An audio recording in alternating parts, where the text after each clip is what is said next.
two things I want to mention. One, in your speech, none of you mentioned the fact that when these academies expel kids, which they are doing, they become the responsibility of the local authority.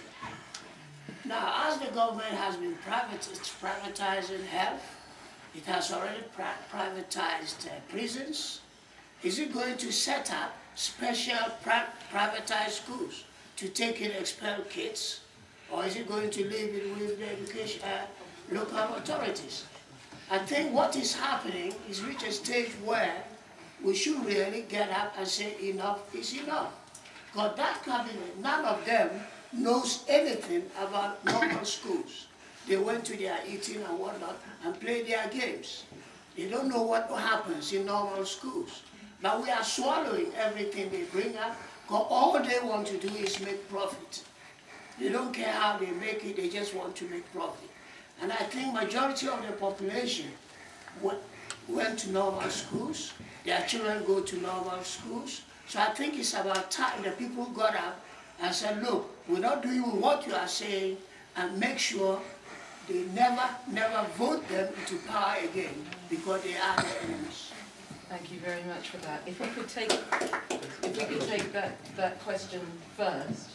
I mean, clearly this is going to be an issue, because what does happen to our disenfranchised members of our community if free schools and academies actually have ways of discriminating against them? What then happens to those people who will be expelled? What's the solution there, Councillor, if we could start with you? It's a big worry, and we've read about abuse of the system in some other academies where children are advised to go elsewhere. They're not actually excluded. So all sorts of tricks and things. I'm talking about elsewhere, not in Brent. You know, so it's another example really of the lack of accountability that academies have at the moment. And the solution is to make sure that, you know, we bring in the powers and duties and change the legislation, but we can't do that until we change the government, so it's a little way down the line. But in Brent, we have got a review going on at the moment with the PRUs, the pupil referral units, and you know, school exclusions have actually halved over the last few years in Brent. Doesn't mean to say there isn't still that need to provide for them, but we've got some very good schemes in place as well, something called Right Trap, which is pre-exclusion work as well.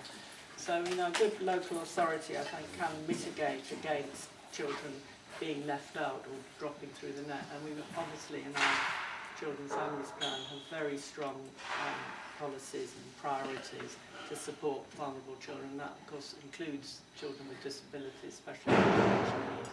And in that, with special education needs, we are increasing the provision for SEN within the borough, so that children don't have to go out boroughs. There's an awful lot of work going on in this, but we have school partners too. And I say that relationship is there, and I think it's getting stronger. Thank you. Martin, yeah. would you like to say? I think in a way we're revisiting the past again with this particular thing. Some of you remember Bernard Cole in his books about how the West Indian child is made educationally subnormal in the British school system. Long title, but very important book. At the time, many disproportionate number of black children were being diagnosed as having special needs and put into SEN schools. Later on, in the ILEA where I used to work, units for disruptive children were set up, and these were children who were removed from mainstream schools, and again, mainly black, mainly boys, in those units. Now, ostensibly, academies, and not talking about Preston Manor here, but they had, not yet.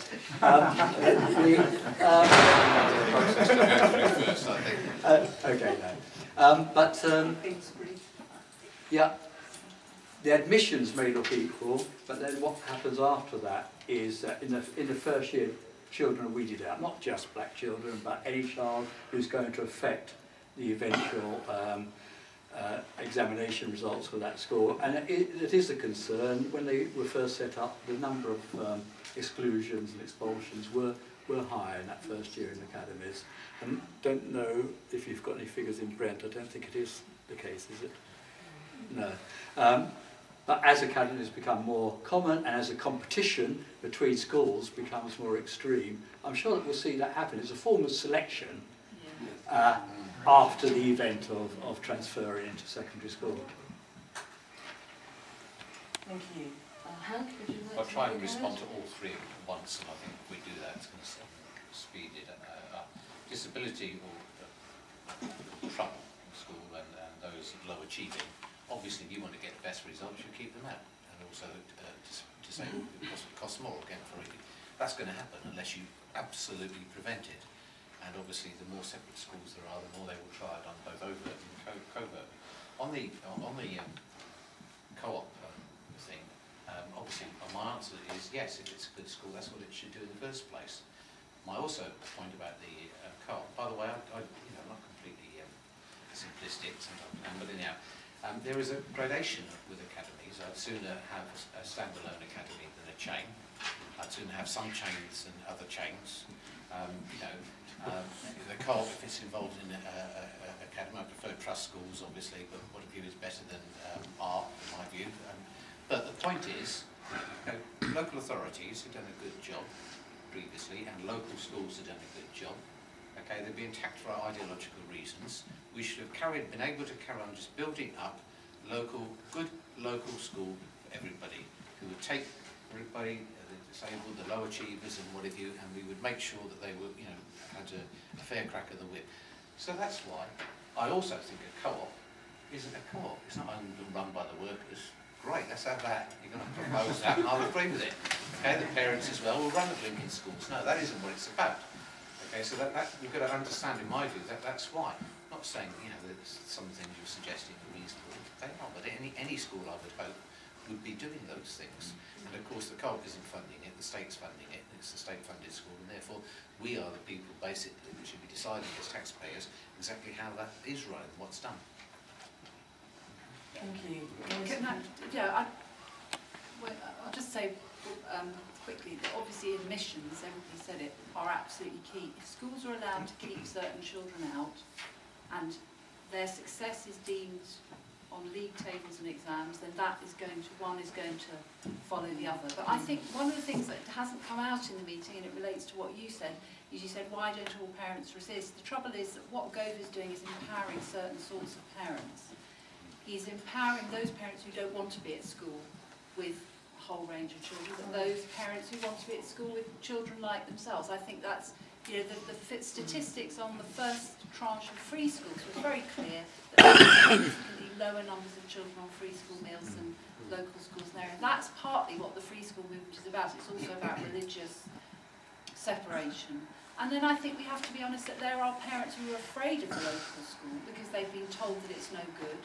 And your argument about art is, I totally agree with you, but when I argue this with people who don't agree with this, they say parents are queuing up to go to these academies. Now, we know why they are, but it's not as simple that all parents are against what Gove is doing. Partly they don't understand what the long-term consequences are. When Sainsbury's run your local school, which if Gove had his way will happen in 10 years' time, then the parents will say, I don't want a shop running my school, I want a school. And then they'll look to these sort of arguments and say, who was ever saying that? But I think on the path, they've done a very clever job of dividing the parents up. And that's a problem. And that's happening in places like, I think that's part of the problem that's happening in places like Salisbury. It's a mix of government education and parental anxiety and ambition. John, actually, there's probably a feeling through the 3 points. Raise a question from Mr. Wider isn't a great.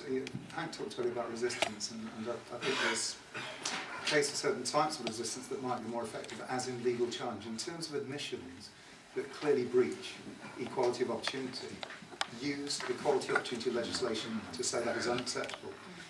In terms of providing for those additional needs, one of the things that's very disturbing is that there's a legislation that is raising the barrier to say this is not really special needs. Schools have been overstating and inflating the need for additional resource. I think again there's a case for a number of test cases, or even what in the States would be called class suits, to say this needs to be challenged because it diminishes the opportunity that every child and every young person should have. Coming to the first point originally, which was directly around, well, what's the point of the cooperative legal framework for schools? And the answer is because there is a significant new raft of legislation which is moving the goalposts of community education provision well away from accountability.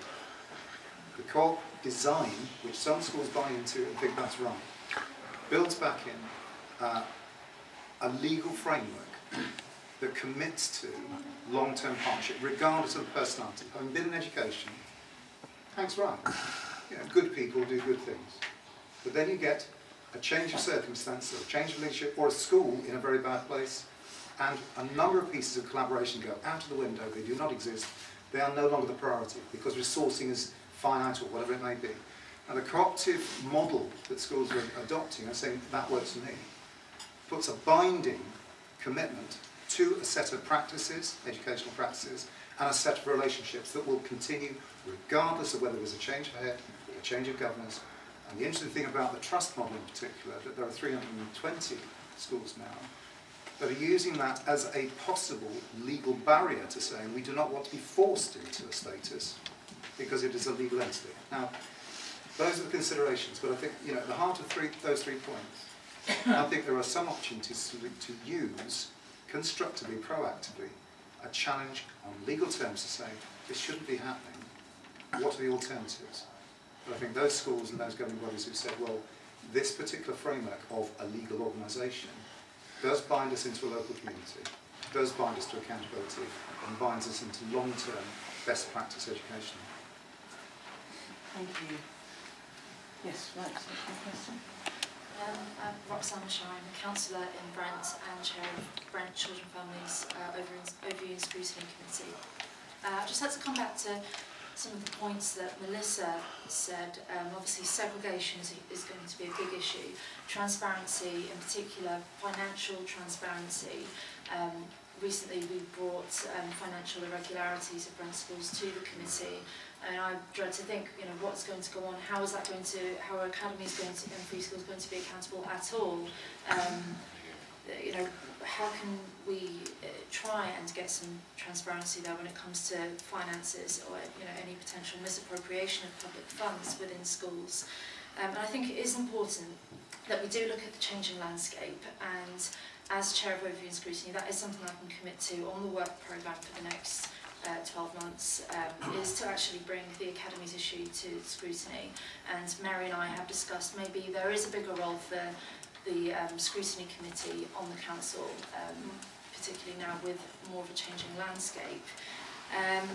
And obviously it's great that we are having the schools forum set up, but we want it to be a forum with teeth that doesn't just superficially, discuss issues and becomes effectively a talking shop. So my question is particularly to John: how can we ensure that these school forums are effective, that there are tangible, measurable outcomes, and that we have parents and workers on board wherever possible? Thank you. Yes. Yeah. Pete Firmin, I'm the chair of Brent Trade Union Council. I think the problem's been fairly well outlined, but I do very much agree with Hank. Where is resistance? Because I don't think, we have a big campaign across North West London over their plans for the NHS. We have no big campaign over the plans for schools. And I don't think it's good enough for the council to say, well, these are the parameters the government has set us, we've got to look at our options within that. Where is the protest against the fact those are the parameters that the government has set? Where is the common protest with other councils across London, across the country about that? And it's not just a question of legal challenges or scrutiny challenges. Yes, those are important, but it's also about informing people, getting people involved and building that campaign that can turn to the government and say, we're not having it. We're not having it, we're not going along with it. We're saying in terms of the hospitals, we don't accept any of your options in terms of closing the 4 A&E departments across North West London. We need that from our councillors over education, like over a whole range of things. People don't even know that the council has sat down and said, well, our only option is free schools. You don't even inform people, let alone actually encourage them to protest against that, those are the only options. I mean, in terms of Labour Party policy, unfortunately, Melissa, and I'm a member of the same Labour Party branch as you, we do have a long way to go, because I don't stand an awful lot of store by Stephen Twigg's consultation, given he said he didn't have any problems with the free school policy until he got shouted at. He's changed it, yes, but that was his first response. Yeah, so, you know, I don't hold great faith in him doing wonderful things. And of course, we are rather handicapped by the fact that Labour introduced academies. I know Mary thinks that Labour academies were different to Tory academies, but a lot of us don't accept that argument. So there is a problem. So we do have to look at what our policy is, and of course, one of the things that hasn't got mentioned in terms of fragmentation, lack of integration. Public schools, grammar schools, faith schools. They all add to that fragmentation, not just academies and free schools. And we have to, you know, if we're serious about having a comprehensive system means everybody. It doesn't mean everybody except those who go to public schools. So, you know, we have to go back and rethink all those policies, but what we really need is a campaign that says, no, we don't accept the options that the government's giving us.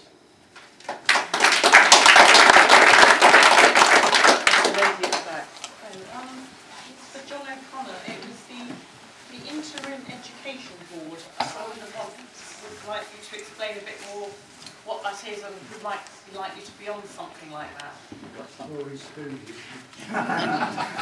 got some in Brent. 3 students.